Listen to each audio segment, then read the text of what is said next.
Hey everyone, and welcome to our deep dive today. We're going to be looking at a new philosophical framework Oh, cool. called Teleosophy. And you can kind of think of it like Philosophy 2.0, a new way of looking at Yeah. some of those really, really old questions. I like it. And the big idea with Teleosophy is that purposeful human action Right. is the key Yeah. to understanding, everything. Yeah, that's right. Teleosophy starts with kind of a twist on that classic philosophical statement. Okay.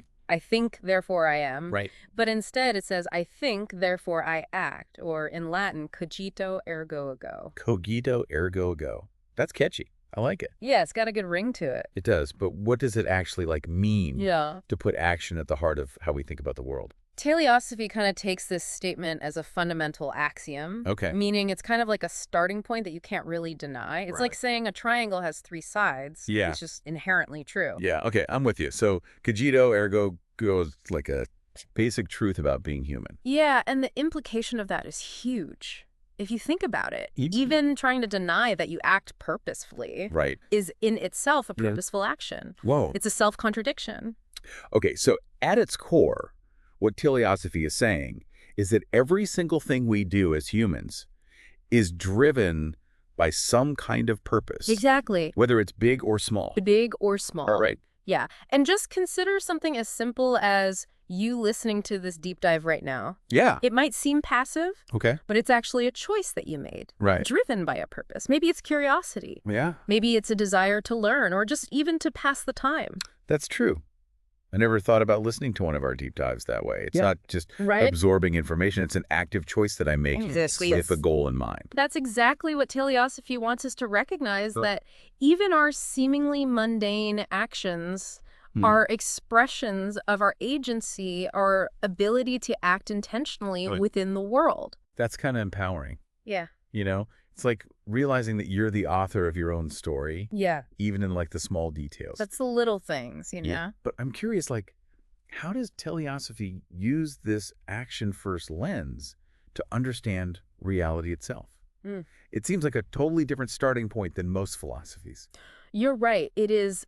Teleosophy proposes this three-level structure for understanding reality. Okay. So imagine you're trying to understand how a computer works. All right. You've got the hardware, Okay. you got the software, Right. and then you have the user interface, Yeah. the part that you actually see and Mhm. interact with. Okay. Well, reality, according to teleosophy, Okay. has similar layers. Okay, that's helpful.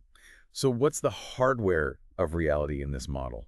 So teleosophy calls that the Noumenon. Noumenon. Noumenon. Think of it as the raw underlying reality, Okay. the ultimate source code, if you will. Okay. It's continuous, it's unified, and it's ultimately unknowable to us humans. Right. We can't directly experience or grasp the Noumenon. Gotcha. With our limited minds. So the Noumenon is like this mysterious force behind everything. Yeah.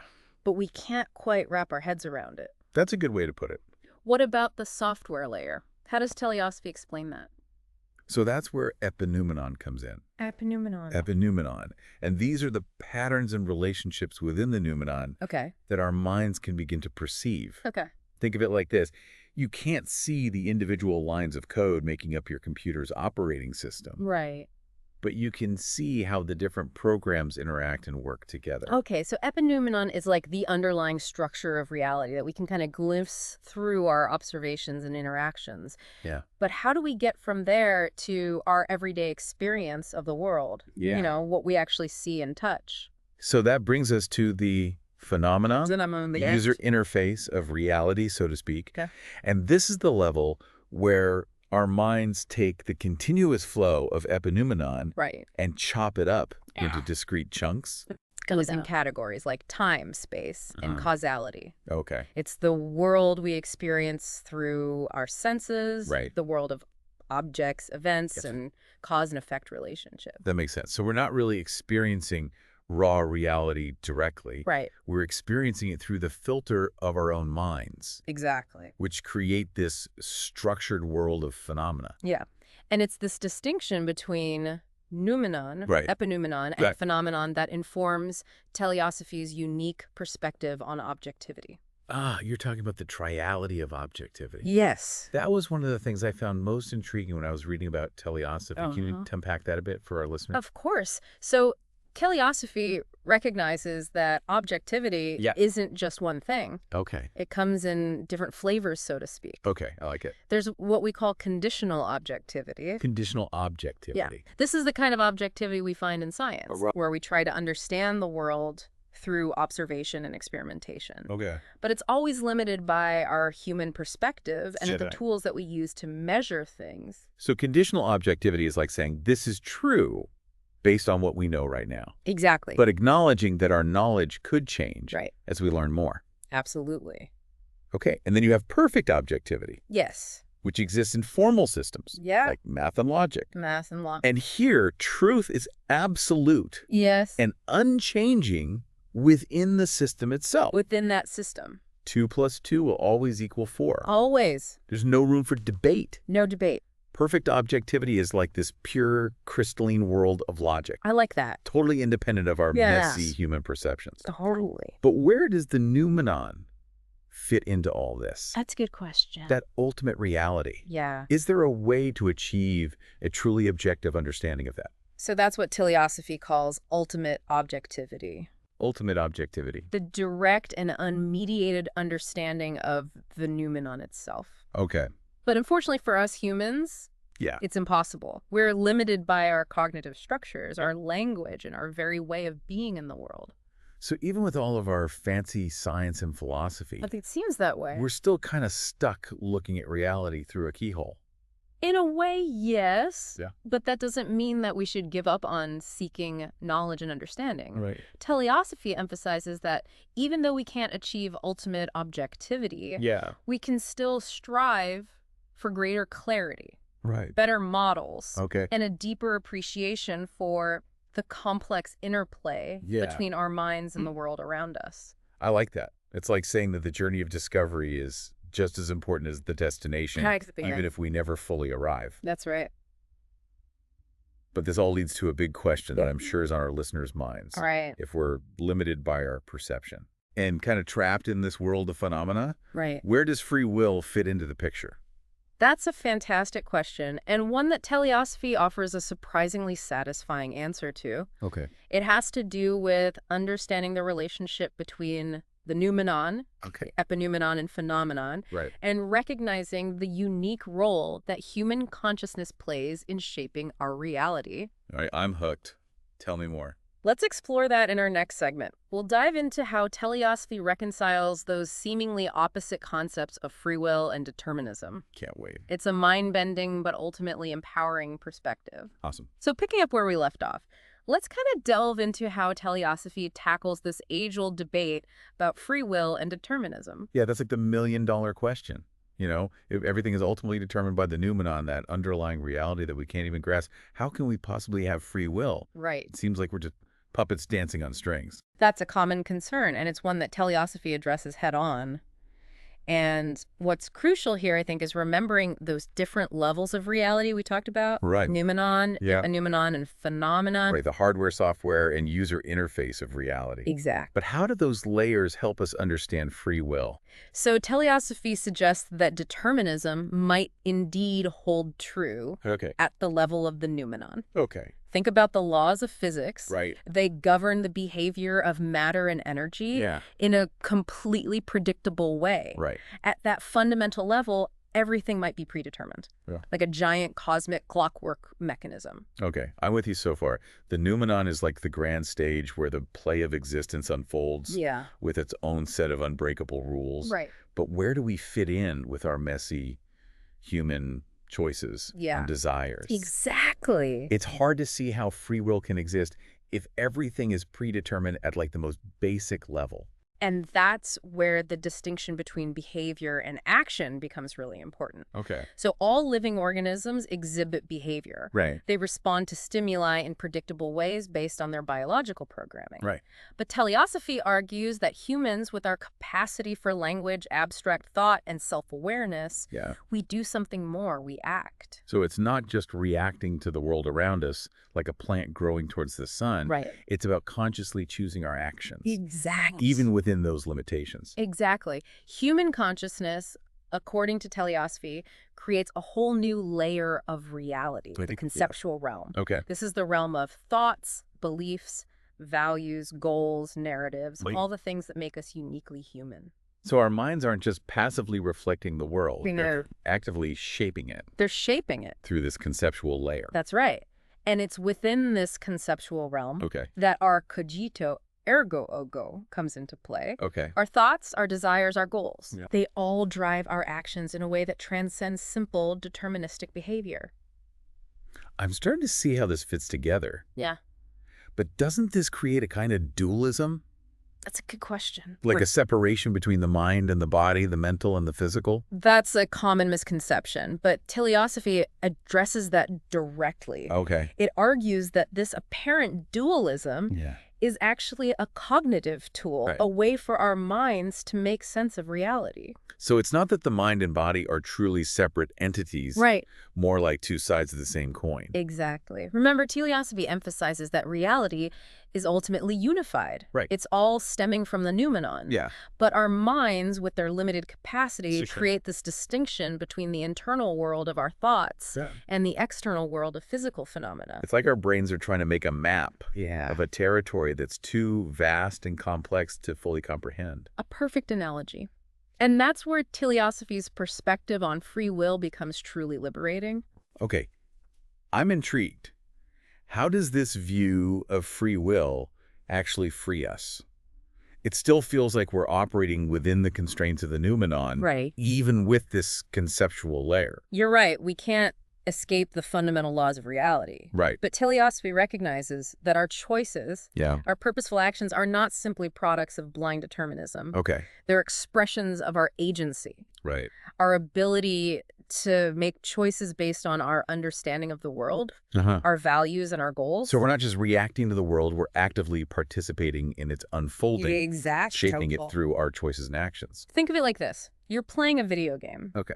The game has its own code. Yeah. It's unchangeable rules. Right. But within those rules, you have a lot of freedom Yeah. to choose your path, your character, your strategy. Okay. You're not just a passive observer. You're an active participant, making choices that influence how the game unfolds. I love that analogy. It's Yeah. not about denying the influence of the past or the constraints of reality, Yeah. but about understanding that we have the power to shape our future through purposeful action.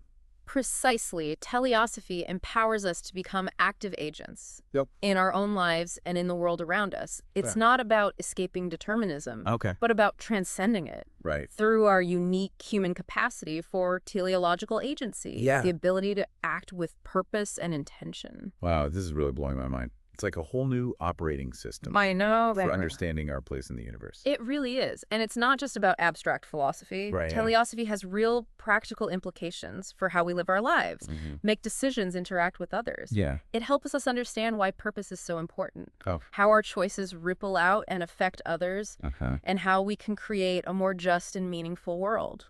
Okay, this is all incredibly fascinating. Yeah. But I have to admit, it's a lot to process. It's like we've opened up this whole new dimension of understanding. Yeah. But now I'm wondering, how do we actually live in this world? Right. How do we make sense of our individual purposes in the context of this grand, interconnected web of reality? That's a great question, and it's one that teleosophy explores in depth. Yeah. And it's all about understanding the relationship between individual teleological agency, Right. our own purposeful actions, Okay. and the social fabric that binds us together. So it's not just about figuring out our own personal purpose in life. Right. It's about understanding how our individual purposes Yeah. fit into a larger collective story. Exactly. And that's what we'll uncover in our final segment, the Okay. exciting intersection of teleosophy, ethics, and social interaction.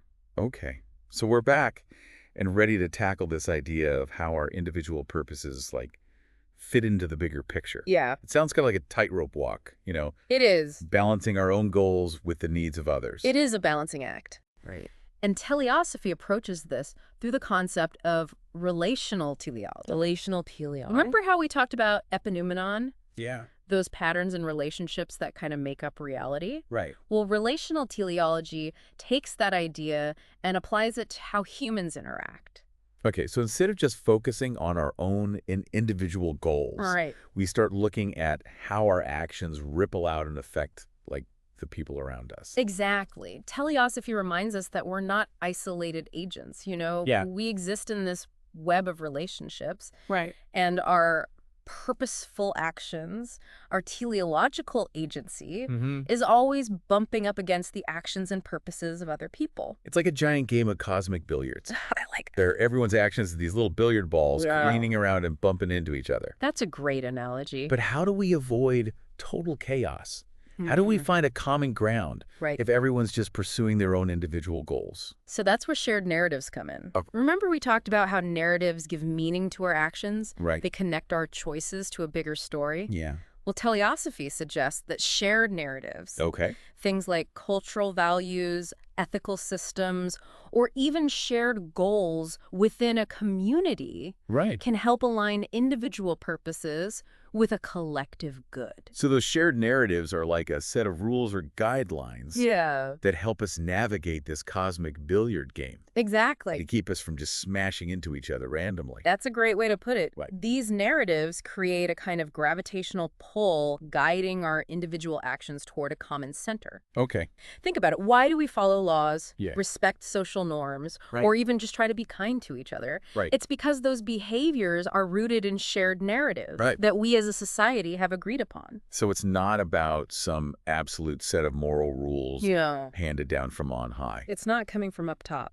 Our ethics, our sense of right and wrong come from these stories we tell ourselves Yeah. about who we are and how we should behave. Precisely. Teleosophy doesn't try to dictate specific moral rules. Okay. Instead, it gives us a framework Right. for understanding how ethical systems arise from the interplay of individual actions and these shared narratives. So it's not about finding the one right answer to every ethical dilemma. Right. It's about understanding that our choices always have consequences Yes. within a web of relationships. Precisely. And that awareness is so important because it shifts our focus from individual rights to collective responsibilities. Okay. We begin to see how our own freedom to act is intertwined with the well-being of others. That's a really powerful idea. But I have to admit, it can feel a bit daunting. Does this mean that we have to constantly be overthinking every little choice we make, No, not at all. analyzing its impact on everyone around us? Teleosophy isn't about creating a burden of guilt or making us second-guess every decision. Yeah. It's more about cultivating an awareness of our interconnectedness and the long-term consequences of our actions. So it's like taking a more mindful and responsible approach to life. Exactly. Recognizing that we're not just writing our own individual stories, Right. but co-authoring the grand narrative of human existence. Beautifully put. Okay. And that's a pretty awe-inspiring thought, isn't it? It is. We have the power to shape not only our own destinies, Yeah. but the destiny of humanity as a whole. I feel like this deep dive has been like a real journey, Yeah. opening up whole new ways of thinking about myself, my actions, and my place in the world. And what's so remarkable about teleosophy is how it connects these big philosophical questions about reality, free will, and ethics with the practical choices we make every day. It really does. And a huge thank you to you for guiding us through this incredibly complex and fascinating framework. For our listeners, I hope this has sparked your curiosity about teleosophy and its potential to kind of reshape how we understand the world. As teleosophy reminds us, action follows thought. Right. What new actions will your understanding of this framework inspire? What role will you play in shaping the grand narrative of human existence? Those are great questions to ponder. We encourage you to explore teleosophy further, have meaningful conversations about these ideas, and most importantly, act with purpose and awareness. Until next time, keep seeking, keep questioning, and keep diving deep.